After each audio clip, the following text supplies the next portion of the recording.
Well, good morning, everybody. Thank you for joining us today on what will hopefully be another lovely day here in the Portland metropolitan region. My name is Ezra Hammer. I'm the Vice President of Policy and Government Affairs with the Home Builders Association of Metropolitan Portland. We're really excited to have a wonderful speaker joining us today who's going to address some absolutely critical issues related to housing. The event today is part of Portland Housing Month, which is presented by Northwest Natural. It's a month-long celebration of housing, and as part of that, we are bringing several keynote speakers to come and discuss issues related to land use and housing that are of regional and national importance. I'm particularly excited today to thank Northwest Natural as our presenting sponsor. Thank you for all that you've done for the industry. And I'd also like to thank Thousand Friends of Oregon and Pamplin Media Group as our event partners today. Very excited to have them on board. So thank you again for joining us today. And I'm going to turn it over to Nicole Johnson with Thousand Friends of Oregon. Nicole. Thank you, Ezra. My name is Nicole Johnson. I am the Community Engagement Manager with 1,000 Friends. And just to share a few words about 1,000 Friends of Oregon, we're a land use advocacy organization with the mission of working with Oregonians to enhance our quality of life by building livable urban and rural communities, protecting family farms, forests, and conserving natural areas. And we are just really excited to participate with the Home Builders Association with Portland's Housing Month in October. So thank you for having us. I'm really excited to be focusing on housing and affordability, and excited for our speaker, Randy Shaw, today. Thank you. Thank you, Nicole. We're also excited to have Shadia Newcomb with Pamplin Media Group. Shadia, welcome.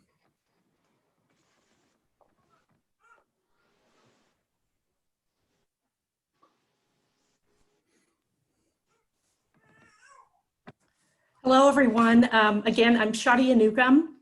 I am with Pamplin Media Group. We have been proud partners of the Home Builders Association for over 20 years. For those that are not familiar with Pamplin Media Group, we own several of the local community newspapers, and so we are very focused on giving the most important news that's out there regarding the housing industry, because as we know, the housing industry really is the heartbeat of community. So we are happy to report the best and finest news about that.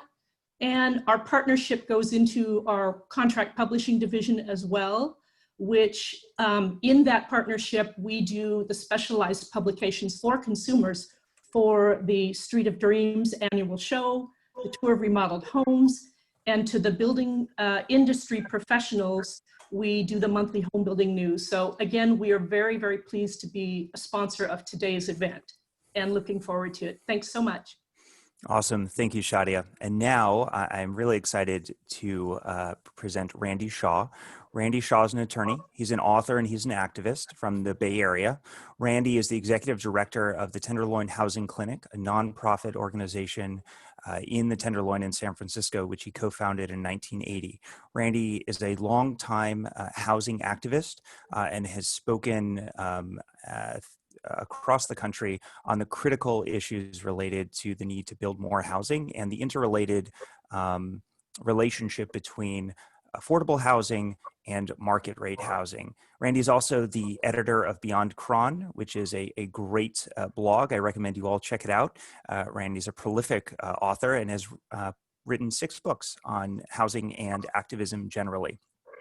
Randy, thank you for joining us today. I'll just let you know that we are thrilled to have a number of elected officials and candidates for office joining the conversation today. They're excited to learn from you. I'm excited to learn from you. Why don't we turn it over and get things started? Well, thank you. And I want to thank the Pamplin Media Group, who did a great story about myself and this event. And so if people haven't seen it, you should read that story. And 1,000 Friends of Oregon is in the book Generation Priced Out in my section on Portland. I talk about their contributions, so I'm very glad. Let me just start by giving something about my background that I think is important for this event. Is even though I work with tenants and historically, for the last 30 years, I've had a very close relationship, and it's probably my strongest political allies in San Francisco are the Residential Builders Association, which is the major builders of housing that aren't the big high rises and all, the kind of people like Portland home builders. And they're mostly Irish, which is maybe different than the Portland home builders, but I really learned my whole perspective about housing from my relationship with the builders. And in my book, Generation Priced Out, it must be the only housing book where I talk about the plight of builders and what they have to go through, and what many of you may have to go through, I assume, just to get housing built. And I mentioned in the book how they go to these public hearings and often they feel like they're treated like criminals, like they're committing some terrible thing for building housing, which is an essential need for our society. And many of the people who often oppose housing claim, well, housing is a human right, but they don't want to let you build it. And so my perspective on housing for 30 years has always been, we have to build a lot more housing. And the reason we have such affordability problems, particularly in California, but also in Oregon and Portland, is we don't build enough housing. And so that's why I wrote Generation Priced Out, to sort of identify all of these cities, including Portland, that talk about the need for housing, that talk about the need for affordability, but then don't have the policies to match the rhetoric. And Portland is interesting because the residential infill project, which finally passed, and I wrote about in the book and in my preface to my paperback because it was continuing to go on, you know, that is the most sweeping housing reform measure in the United States. The most sweeping housing reform measure in the United States is to allow fourplexes as of right, which the state of Oregon also did to its credit, and then sixplexes with affordability. And some of you might be saying, well, how could that be the most sweeping? Now, actually, just this week in Cambridge, and I have a big story on this in beyondcron.org, Cambridge just passed a citywide 100% affordable housing overlay, which allows you to build buildings of any size, 4-story buildings everywhere, 4-story buildings everywhere in Cambridge, and 6 to 7 stories on transit corridors. So that now has replaced Portland as the furthest, but even then, it's not market rate housing, which you guys are building. And people say to me, well, gee, why aren't we allowing market rate housing of 4 stories everywhere in cities? And I'm sure many of you frequently ask that question. How is it possible when we know that we have an extraordinary supply deficit of housing, which is driving up the cost of housing, that cities are not letting people build where it's desperately needed. And so that's what I really am trying to address, and not only in my books, but in all my talks and my works, is to try to convince people as to why we need to build more housing. And one of the things I read about, I didn't know before this, being connected to this event, anything about the Portland home builders, but you have an impressive operation of people and lobbyists and all that. Many cities don't have the builder infrastructure to change the laws to where they need to be. In San Francisco, the residential builders have gotten very politically powerful, but even with their power, they realize politically they can only build apartments in some neighborhoods. We still have single family zoning in the majority of San Francisco. And that's a city that people think of as apartments, and they read about Chinatown and they read about residential hotels, but they don't see the rest of the city where you can't build anything except for a single family home. So I think the real challenge is, how do we change the dynamic to build support for the zoning reforms that we desperately need to solve the housing crisis? And just to give you an example, I don't know how many of you know this, but the AARP is a big booster of increased density in cities, housing density. Now, the AARP is a very powerful group. That's the American Association of Retired People. You almost automatically become it. It's millions, tens of millions of people. Yet many seniors are victimized by the restrictive housing policies of many cities. I'll give you, outside of Portland, where you can build a fourplex, and where I live in Berkeley. And if you're a homeowner and your family is gone, your spouse may have died, and you're alone in a big house, and you want to keep living in your neighborhood, well, you're out of luck. There's only big houses, because we don't let duplexes even be built in most places in California. We had a bill, actually, SB 1020, in this session of the legislature in California, to allow duplexes, that radical idea of a duplex, and it was defeated. Or it actually got majority support in both measures of the legislature, but it was rigged so that the vote took place so late in the evening on the last day of the session that the other house couldn't vote. So people could say they voted for it, but it never happened. So if you're a senior and you want to stay in your neighborhood where your friends are and your connections, you can't get a small unit. You can't move into a single unit in a fourplex. You can't, the option isn't there. Instead, you have to go to like a senior facility or a condo complex just for seniors, which is leaving your neighborhood. So I see seniors as a real ally of where we can go to build our political support. And I can't tell you the number of people, when I do talks and I say, did you know that you can't build a fourplex in your neighborhood?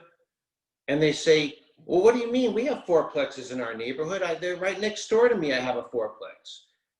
And I say, yeah, but that was built in the 1920s or the 1930s, before we had those zoning laws. Because, I'm sure you folks are aware, we didn't have exclusionary single-family home zoning until the 1960s and 70s. And we now know from all the books that have been written about it, why those zoning laws were passed, because in the 1960s, we made it illegal to discriminate on the basis of race in real estate transactions. So if you couldn't keep people of color out of your neighborhood through racial covenants, you did it through zoning. And that's why the city of Austin, Texas passed a measure that required huge lot sizes. So the GI Bill couldn't be used, and African-American soldiers returning to Austin couldn't live in those neighborhoods. So that's what we're up against. And I do think we're making progress. I mean, you're in Oregon, and thanks to the efforts of groups like yours and the Friends, you have the most sweeping law and you can build sixplexes. And what I do want to talk about, and it will come up in the question session, is whether people are going to be building those units. Because Minneapolis, which passed the first break on inclusionary zoning in the end of 2018 with the triplexes. They couldn't even get fourplexes passed. They had to go with triplexes. Not a lot have been built. So Portland is going to be a good model for whether the private sector is actually building with the fourplexes and sixplexes that are now allowed. So what's the problem? How can we amend it? And I think there's a number of elements. One, zoning, people always say to me, why are you so obsessed with zoning? And I say, because no matter what else we do, if you can't build a multi-unit building, we can't solve the housing crisis. If every city, I write about 12 cities in my book, including Portland, and take Seattle, which does a great job building housing, but they put various neighborhoods completely off limits to apartments. Meanwhile, our populations are all increasing, and it's like a cruel game of musical chairs. You have all these people looking for places to live, and cities don't build the housing necessary.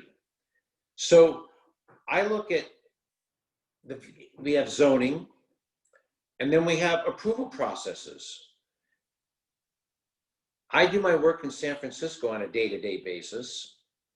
In San Francisco, if you apply to build something, you shouldn't expect to break ground for 3 or 4 years.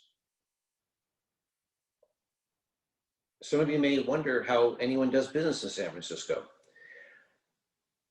And you know what that means when you have that kind of lag, is projects that were applied for in the boom years of 2015 or 16 are coming online now, 2020. We have, projects that should have been fully occupied a year or two ago weren't getting finished till the beginning of this year, and then we had the COVID. So the inability of builders to have the confidence that, hey, we've got a hot market, let's buy this site, get approval, and start building. In a lot of cities, Berkeley, San Francisco, it's very slow. And that has to be addressed. And when I was doing the interview that they wrote for the Pamplin Press did about this event, the reporter was saying that design review is an issue in Portland. Well, again, to make you feel better, you wouldn't believe what it is in San Francisco. We basically have a planning commission in San Francisco of people who decide they're going to redesign buildings. And yes, these buildings all have architects, and they have builders who know the economics of the structure, and they put together, but they decide at the last stage of approval that, well, why don't you set that back a little bit more? Or, I don't know about those windows. That happens routinely. Not in Seattle, where the planning commission actually does planning, but in cities like Berkeley and San Francisco and Los Angeles, very political processes which interfere with the ability to get housing built. So we have obstacles, and I think the key way to do it is something that a lot of builders don't like to hear, because builders always tell me, I'm a builder, I'm not an activist. But unfortunately, you go to these hearings, and the neighbors all come out speaking for the neighborhood, supposedly. They're preserving the neighborhood's character, right? Even when that means, and I had a great story about Santa Monica down in Southern California, where it was a beach community for tourists originally built in the 30s, and a lot of very cheap housing because it was just designed to get people to come in the summer. And now when a builder wants to build something, the Santa Monica Planning Commission says, well, wait a minute now, that building isn't in sync with the neighborhood character. But the neighborhood character had crappy, cheaply built buildings. And the new builder wants to do a quality job, but that's out of character in Santa Monica. That's what we deal with. So my experience in San Francisco with the residential builders is they became very political. When there's a hearing in San Francisco about one of their projects, it's not the neighborhood versus the greedy builder, the greedy developer, which I talk about in my book, the way in which somehow people who build housing are deemed greedy. Now, these same people saying that, they go to supermarkets, they do ATMs with international banks. They go to expensive restaurants, but somehow those places are immune from criticism. The only people who are greedy in our society, according to these people, are builders, the people who are providing housing for us. And so what the residential builders do is they mobilize and organize family members, the people actually going to do the building.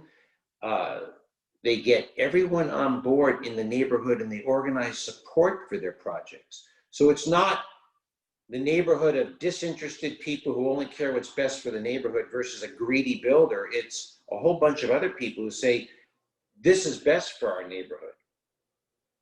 And I can't emphasize that enough, because builders often say, I don't want to be doing that. I'm not, that's not who I am. It needs to become who you are. And in San Francisco, people all know, and it's very effective. And it's extraordinarily rare. In fact, I can't even think of the last example of a building that the residential builders were involved in that didn't get approved by the city, because they do that turnout. And I describe in the book people I became good friends with, the builders who really, these are folks who probably, like a lot of your members, they're not developers in the sense they're up in a high-rise building in a suit and they're signing checks. They're on the job site, probably like most of your members are. They're on the job site and they're dealing with it. They're putting their livelihoods on the line. They have to get personal loans out to build. And so if that project is delayed or goes belly up, they're losing their shirt. They're losing their money. It's not like they walk away from the site and they only lose what's on the loan on the property. So that's why I think builders are play such a critical role in solving our crisis. And in other cities, they're not where Portland is, and that's part of the problem. You know, Austin, for example, Austin, Texas, which needs, you could build 100,000 units in Austin and they'd be occupied just in a month. That's how desperate the shortage is. They don't have the builder organizations that they need in Austin. They're trying, they're moving in that direction, but they don't have it. Many cities don't. Even New York City, it's politically a hard struggle to get housing built of the kind that you guys would build. So the big picture is that builders, to solve, you know, the title of my talk is How New Construction Creates Affordability. Creating new construction and affordability requires that builders get involved in the communities, become identified as allies of neighborhoods, and show up at those hearings where the decisions are made. And so that's kind of the big picture view. And I also want to emphasize that the need is so great. I wrote about the Cambridge victory, which I think is very significant because it breaks through all the exclusionary zoning in Cambridge, Massachusetts, and Boston's now thinking about it. I think all cities should adopt this. And people said to me, hey, this is great, Randy, but it's only affordable. And I said, yeah, but you got to start somewhere. You got to take where the politics will allow you to go. And if the politics allowed Cambridge to go to let four-story buildings everywhere, that's where they would have gone, I guarantee you. But the votes weren't there. So once you start building affordable four-story buildings and 6 and 7 on commercial corridors, I think the support will be there for market rate housing as well, the type you build. You might have heard in California, we had a very difficult year. We have legislation we had pending that we hope would pass that would preempt all local zoning laws, sort of like what Oregon did, what Oregon did do with the fourplexes. We had a great bill, this SB 50, that would have mandated at least 6 stories on transit corridors. And if you look at California has the worst housing crisis in the nation by far. No one's even close. Los Angeles has added 1 million people since 1970, 1 million people, and they hardly built any housing to house them, so people are living in garages. And yet, every single Los Angeles city legislature and the state legislature opposes any zoning change to increase housing. That's the problem we face in California. When you see those pictures of long traffic jams in Los Angeles, the 2-hour traffic jams that you see pictures of. That's because they don't let housing be built in the city. Everything's 1-story and single-family home. So we have challenges in many places, and builders get frustrated. And I certainly understand why many of you probably get frustrated. And I often ask my friends who are builders, why do they still do it? Because it's a thankless task. And when you have your project that you're very proud of and you go to a hearing and then people are attacking you, builders that I know feel like they are treated like criminals for doing a public good. So with that, I'd like to start opening it up to some of the questions, because I think that will then direct us towards some of the concerns you folks have. So let's start with some questions, Ezra. Awesome. Well, thank you, Randy. Really illuminating stuff. I appreciate that. Our moderator today for the Q&A portion is Allison Tibnon. Allison is the candidate-elect for the Beaverton City Council, and she will take office on January 1. She's been a longtime supporter and participant in regional conversations related to land use, housing, transportation, and public art. She's currently commissioner on the Beaverton Arts Commission, and previously served on the State of Oregon's Complete Count Committee for the 2020 census and the board of directors for the City Club of Portland. Allison is formerly a partner and the director of marketing for Echo Northwest, the Pacific Northwest's largest consulting firm specializing on economic research and housing analysis. She's also the author of Marketing at a Low Tide, How to Recession-Proof Your Marketing Department, which goes on sale October 19th. Allison, thank you for joining us today. Thank you, Ezra, and thank you, Randy, for agreeing to be a part of this event today during Portland Housing Month. Everything that you just spoke about, I think, has been on the tips of people's tongues for the last couple of years. How does Portland not become San Francisco is a phrase that I've heard several times, and understanding how San Francisco got into the situation it's in, I think is going to provide a lot of insight into how we do not make the same mistakes that it did. So on that note, could you speak briefly about what those mistakes were and what Portland should do to avoid making the same ones? Yes, and before I do that, I'm really glad that, because I forgot a major portion of what I wanted to say, one portion, which is that, and I have another article about this in Beyond Cron about key local races around the country. Allison is an example of what we need to do to solve the housing crisis. You have to elect people committed to supporting new construction of all income levels. And I can't tell you, it disappoints me. There'll be, and I've raised this issue many times on my website and I'm in Beyond Cron articles. I'll say to people, where do they stand on housing? And they say, oh, they're all for affordable housing. They want housing. I say, well, where are they on single family zoning? Well, I didn't ask them that. You didn't ask them that you're supporting a candidate and you don't know where they stand, because everyone running in every election is for affordable housing. Donald Trump would say he's for affordable housing while he's cutting it. Everyone's for it. So you have to probe deeper into the candidates running in all these local races, because these city councils make the decisions on what gets approved. So when you elect people like Allison, you know someone is aligned with your interests. But if you don't probe because you think, oh, they're a nice guy, met him at a party, they're real friendly, we get too many officials like that. I mean, we have a 15-member city council in Los Angeles without one member who really supports housing, would support housing that your members would build. Not one member.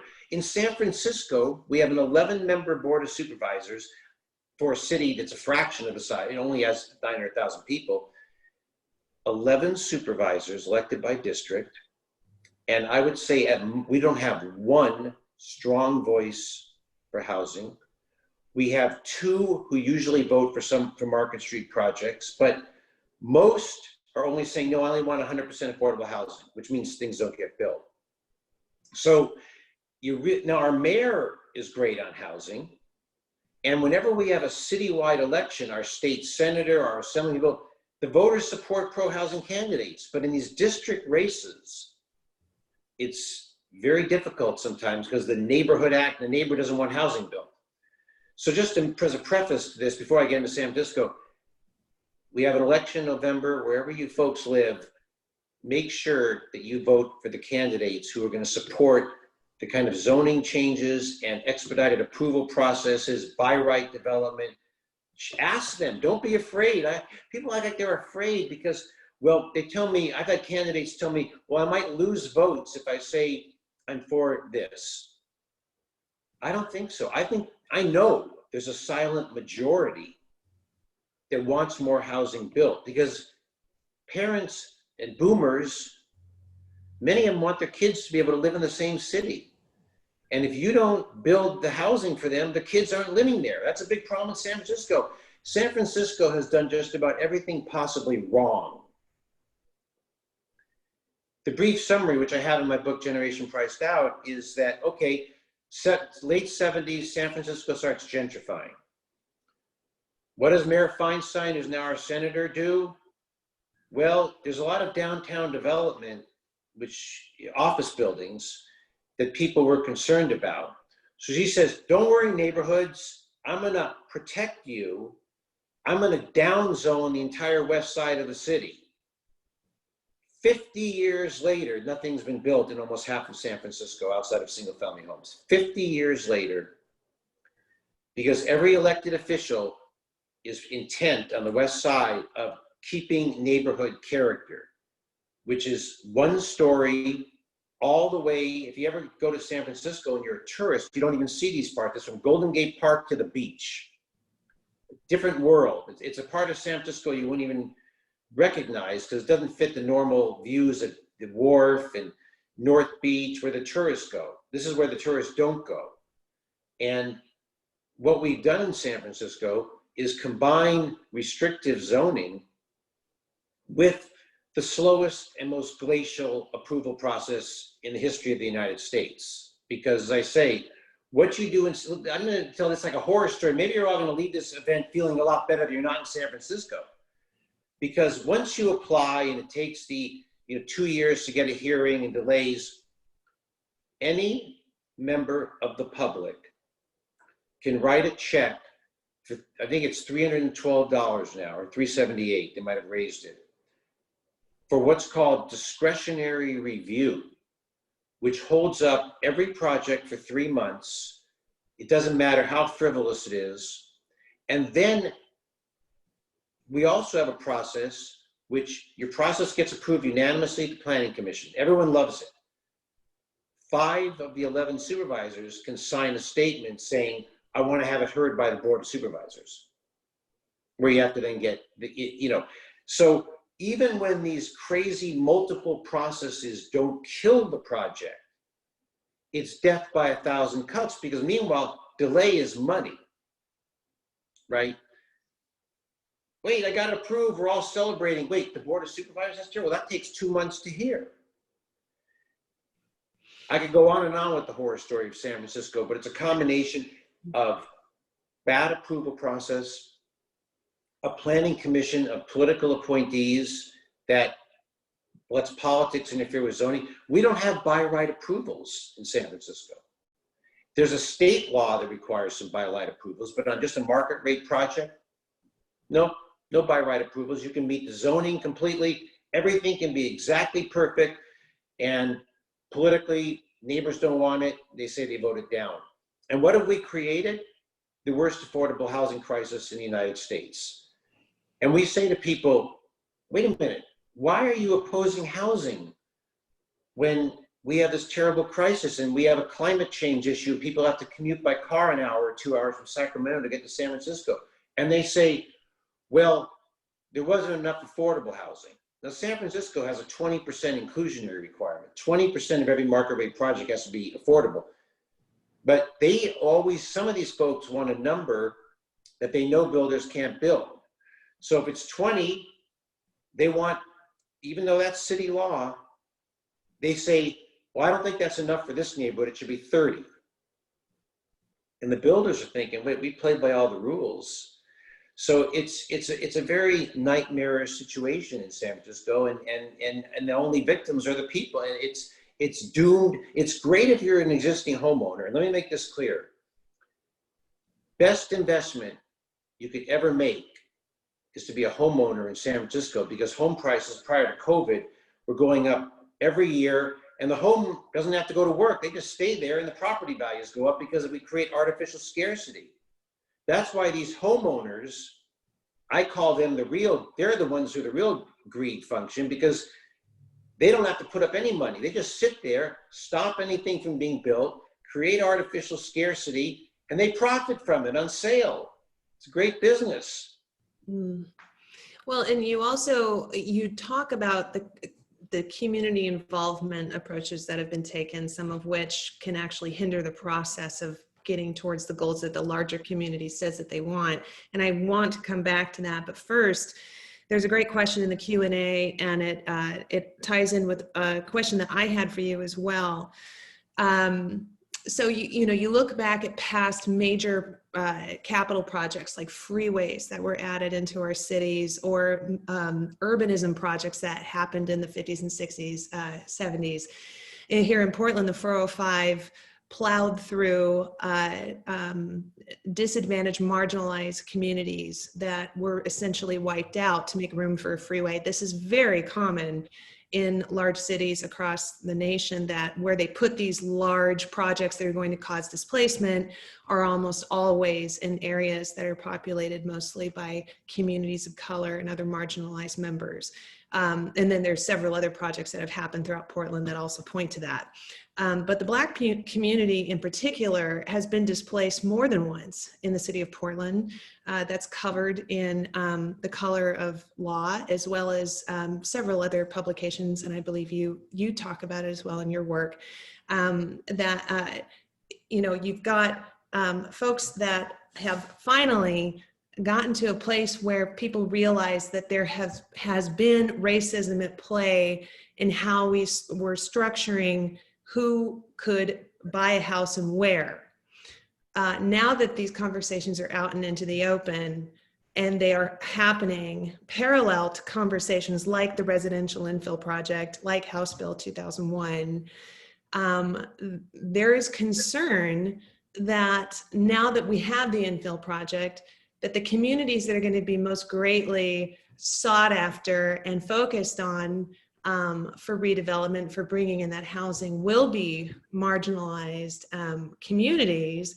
And in particular, the question that was posed by one of the members of the audience is, there was a woman who testified during the residential project community involvement conversations and input about making a case for the Historic Resources Amendment, which most people apparently opposed. I don't know all the specifics on it, but that there was real fear that it would be especially disruptive to traditionally Black communities if a lot of the development came into them. And what could be done? What are other measures in addition to creating some sort of historic resources provision within this type of policy to prevent displacement of marginalized communities, of older residents, of communities of color, as these buildings come in and as more people are able to afford what's being built? Well, I'm glad you brought up the freeway, because I just want to mention, I do follow No More Freeways on Twitter, and I've been very following that. Absolutely, it's the worst financial transit boondoggle in the United States is the planned Rose Quarter expansion, and hopefully that people realize that's a nightmare, and your mayor should never be supporting that. Portland's mayor, I should say. But even though we have that displacement from freeways and all that, we not only have that crazy Portland proposal on the Rose Quarter expansion, which the Black communities come out against in the Albina neighborhood. In Metro Los Angeles, they're talking about a major freeway that would demolish 200 homes in a Latino neighborhood, the city of Downey. And it's like, haven't we learned? But I think the key thing about making sure that new development, because this comes also all the time, people say new development gentrifies neighborhoods. Well, in San Francisco, for example, most are already gentrified, and many in Portland already are as well. But in terms of the ones that are at risk, you have to have tenant protections. And I think 1,000 Friends of Oregon was involved in the state legislation that statewide, Oregon gave tenant protections. California has those tenant protections. The weird thing about Los Angeles, for example, or San Francisco, or Berkeley, is they have very strong rent control and eviction protections. So no matter what gets built, the tenants in place are protected, and yet they still oppose these things, these new construction. So you have to have separate tenant protections. That is absolutely vital. And Oregon has done that. And other states are moving in that direction as well. But, you know, despite Black Lives Matters and all of the articles that were written about how exclusionary single-family zone zoning is racist and elitist and all of that, you haven't really seen very many politicians publicly change their view. Now, just this week, the mayor of Berkeley said, based on what he's learned about single-family zoning and its racist origins, he's now opposing it, which is a big step. But I haven't heard many other politicians, and it's been talked about that everyone has a Black Lives Matter sign in their window, but that doesn't mean they support ending exclusionary zoning that would let racial minorities live in their neighborhood. So there's a little bit of not walking the talk, as they say, on some of these issues that have come out in the recent months. Mm-hmm. Okay. Yep. That's helpful. There's also a question here that is in regards to some of the regulations that go above and beyond what is covered in the residential infill project missing middle plans for cities throughout the state of Oregon. And that's other types of regulations, other types of barriers that might be placed on not only where you can build, but also what it is adjacent to. And there's a lot of arguments that are being made that part of the crisis we're facing right now isn't just an affordability crisis, it's a transportation crisis that results from that because people have to move further out in order to afford housing, yet their jobs typically remain in the city center, and so they have to find a way back there. You've got the term transit-oriented development that has entered consciousness over the last several years, and there are proponents saying we're missing the point. We shouldn't be focused so much on infill in all of the neighborhoods. We should be creating these corridors that will allow people to live along them to get to centers of commerce and where their jobs are. So I'm curious what your thoughts are on that argument. Well, I think housing policy is transit policy and is climate change. And the fact that so many progressives who say they care about a Green New Deal and care about climate change, but they don't support infill housing and they want people to be commuting by car is just terrible hypocrisy, which we have to end.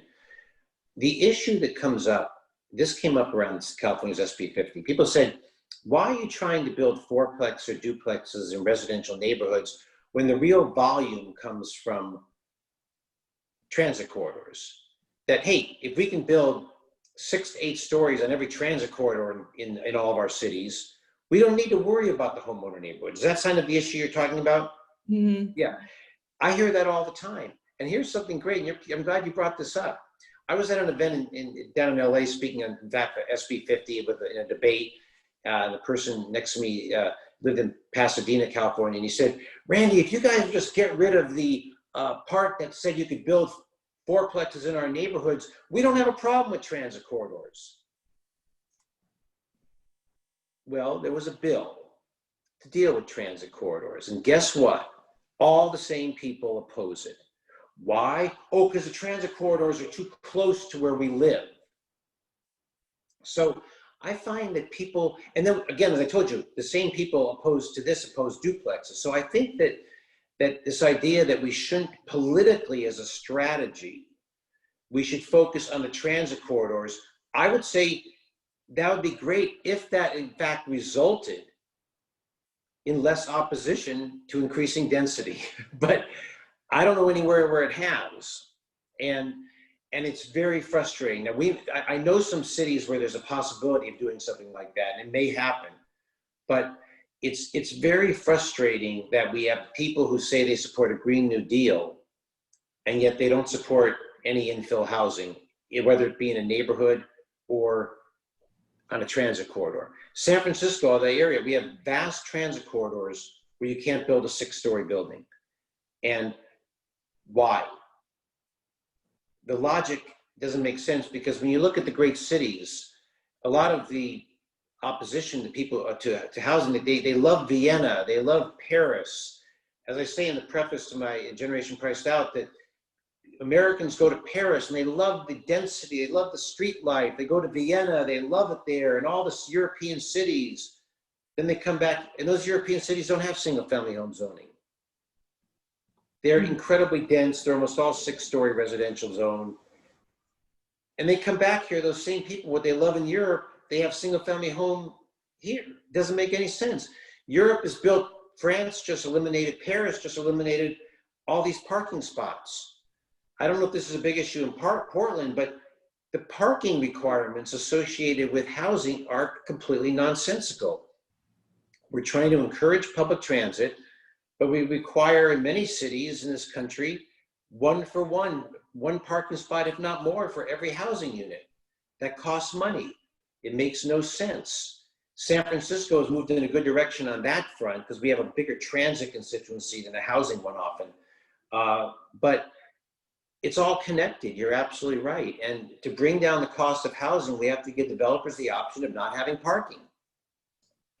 Yeah, and I think also it's really unfortunate that a lot of our building in America happened post World War II, and it was in the era of the car. A lot of those major cities in Europe, a lot of the development that happened in them happened when people were still primarily on foot or on horse, and had to build things in close proximity to have all of their daily needs met and get to work. And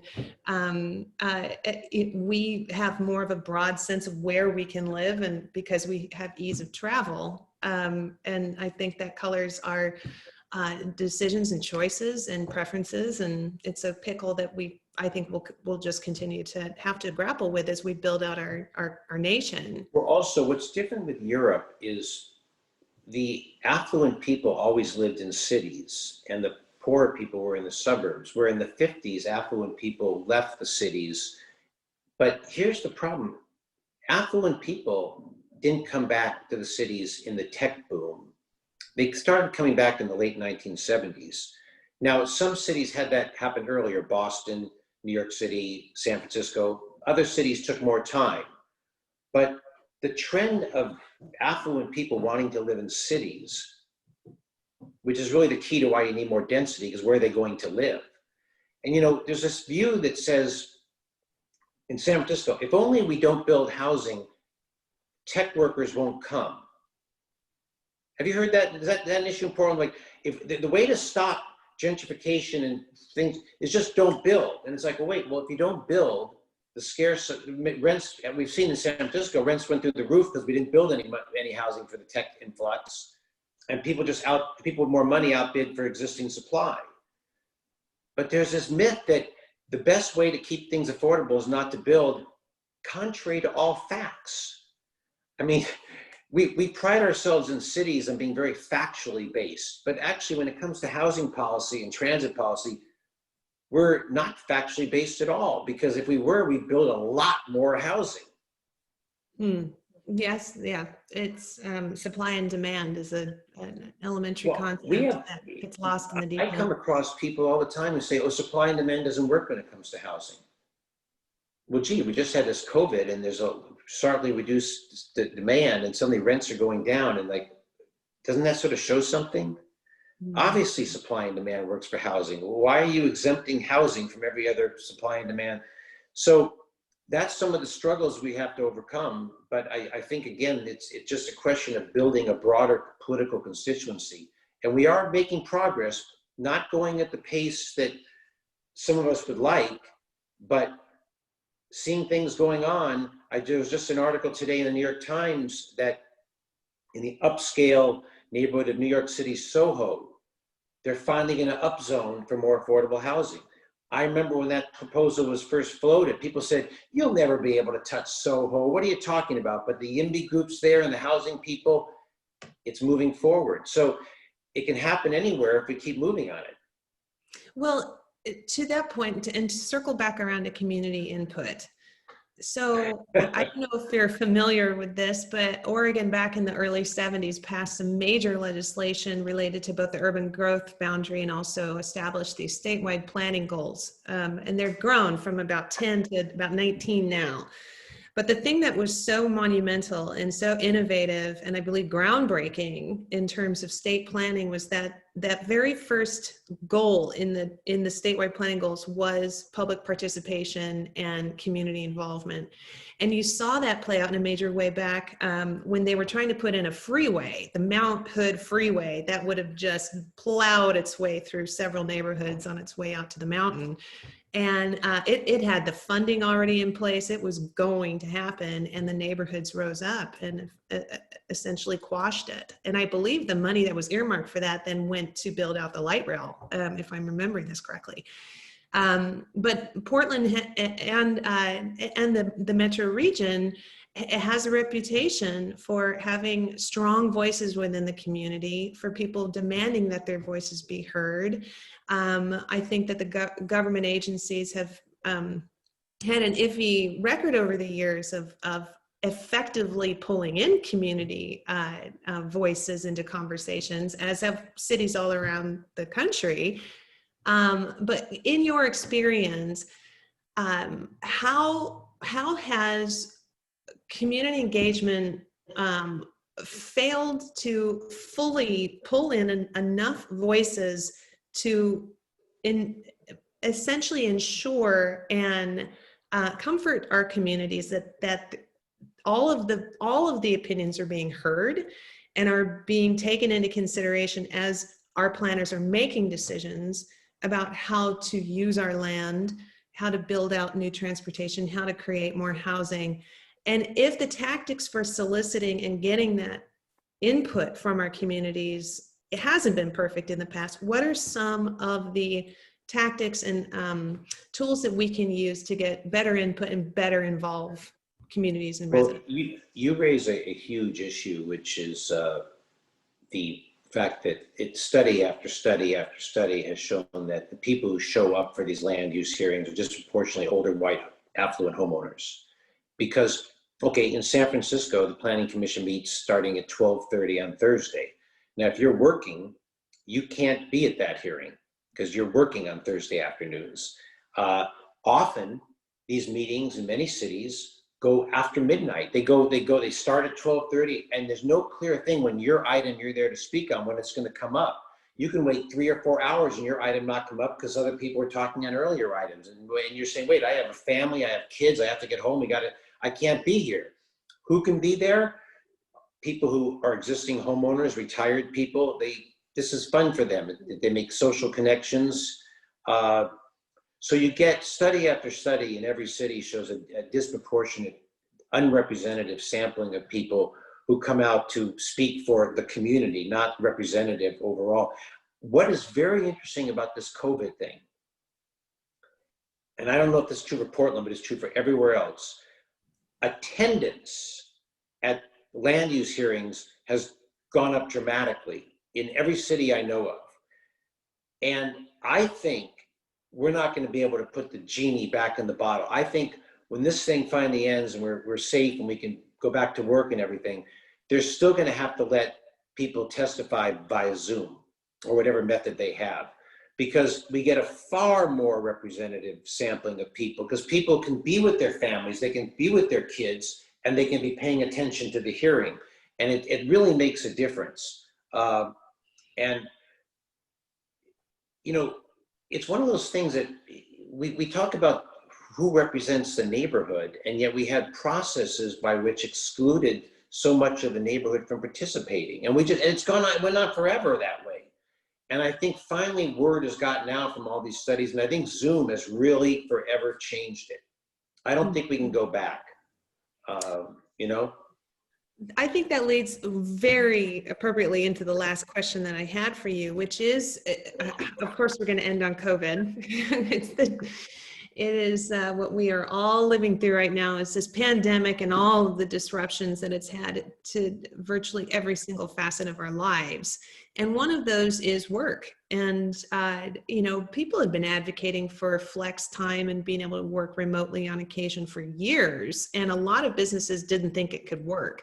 Well, we had to figure out ways to make it work, Zoom being a huge factor in that, reliable Wi-Fi, figuring out how your kids go to school while you get your work done. But people have figured out how to be effective at doing their jobs. And we're starting to see through surveys and through public sentiment that people, when the vaccine is found, when we are able to all congregate together and go back to the offices, a lot of people aren't interested in going back full time. And that could have implications on transportation, traffic, as well as where businesses are located. So do you have any thoughts, any closing thoughts on how COVID might affect our abilities to create more housing options, where that housing might be built, and how else it might affect policy decisions that are made in the future? Yeah, and let me just say, so I don't forget, that I do write about this. I've written a lot about this, and people can follow me on Twitter at Beyond Chron, Beyond CHRON, and because I write about this, and they can find stories on beyondchron.org. And also, if anyone has any questions they think about after, you can email me at randy@thclinic.org. That's randy@th, like Tenderloin Housing Clinic.org, thclinic.org. So I'm always happy to take any questions people have. In terms of the issue of people often say, we don't need to build housing anymore because people are going to be working at home, and they don't have to, there won't be the jobs and the office, new jobs will be created and whatever. I think if you're in a city with a big hospitality industry, like San Francisco, and Portland has some hospitality industry, but LA, New York, those are all jobs that people have to go to. I think there's been a lot of attention to the quote unquote tech sector about people who can work at home. I think it's a lot fewer than people realize, and surveys have been done. Most people don't want to work at home. They like the social interaction. They find working at home extremely isolating. Our teachers want to go back to school. Both my daughters are teachers in San Francisco. They'd rather be in school with the kids, see them up close, and being on Zoom all day. So I think we might have inflated the numbers of people who can work at home or who want to. But look, I mentioned earlier about the big giant traffic jams in LA. I assume everyone here has seen those pictures from early, like from April, where the LA freeways were empty. The LA skies are bluer than anyone living has ever seen, because the economy was shut down. And we're saying, doesn't that show the argument for infill housing? Let's build big in LA so people don't have to drive, and we can keep the blue skies. So I think it helps the housing argument for building bigger on transit corridors in neighborhoods. Let's do what Paris and Vienna did. Let's build like that.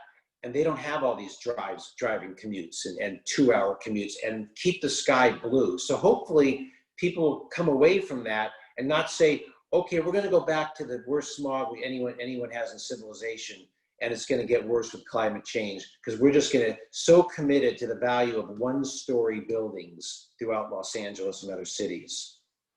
Mm-hmm. Well, and I think it's still an evolving situation, and who knows what tomorrow will bring. We keep getting developments that are further shaping.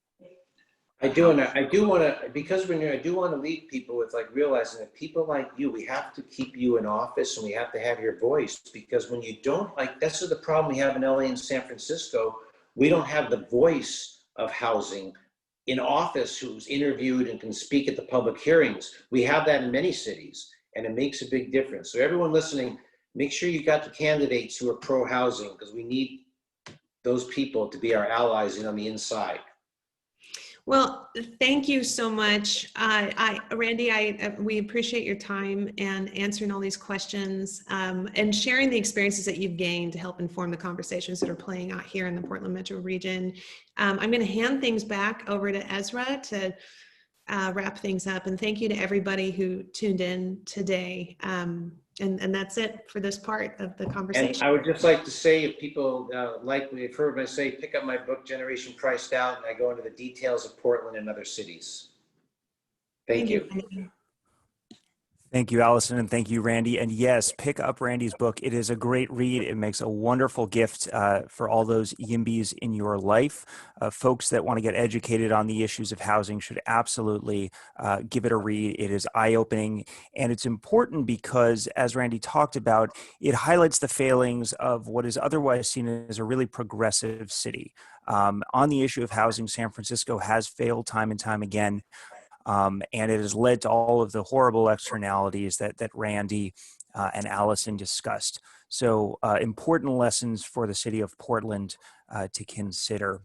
I want to thank everybody for attending today. I want to give a special thanks to the elected leaders and the candidates for office who joined us as well. We really appreciate you taking the time to be with us, even on the campaign trail.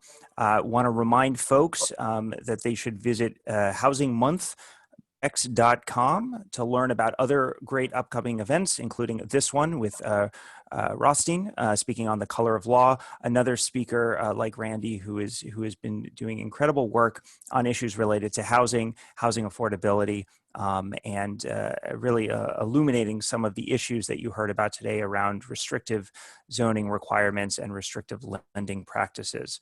That event is on October 20th. Again, I'm Ezra Hammer with the Home Builders Association of Metropolitan Portland. I want to thank you all for joining us today and wish you well and have a wonderful afternoon. Thank you.